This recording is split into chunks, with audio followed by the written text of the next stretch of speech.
আমি চলে এসেছি অ্যানিম্যাল অ্যান্ড পেট কেয়ারে কিছু জিনিস কিনতে পশুর জন্যে। দেখা যাক কি পাওয়া যায়। আরে দাদা, তুমি? এই এসেছিলাম একটু দোকানে বেড়ালের জন্য খাবার কিনতে। আরে দিদি, তুমিও? হ্যাঁ, আমি তো এখান থেকেই খাবার নিই। তুমিও খাবার নিতে এসছো? হ্যাঁ, আমি তো বরাবর আসি। হ্যাঁ, আসি আমার বাচ্চার জন্য খাবার নিই। অনেক খুব পুরনো ভালো কাস্টমার।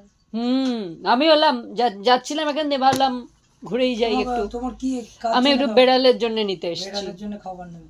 এখানে ভর্তি আছে, দেখো প্রচুর খাবার আছে। কি খাবার নেবে দেখো? দেখছি তো অনেক কি নেওয়া যায়। যেটা ইচ্ছা, অনেক রকম ব্র্যান্ড আছে, যেটা ইচ্ছা আপনি নিতে পারেন আপনার মতো। আচ্ছা, আর দোকানের লোকেশনটা হচ্ছে টুয়ার্ডস মুচিপাড়ার দিকে, রিতম বিদ্যাপীঠ স্কুলের ঠিক অপোজিটে অ্যানিমেল অ্যান্ড পেট কেয়ার।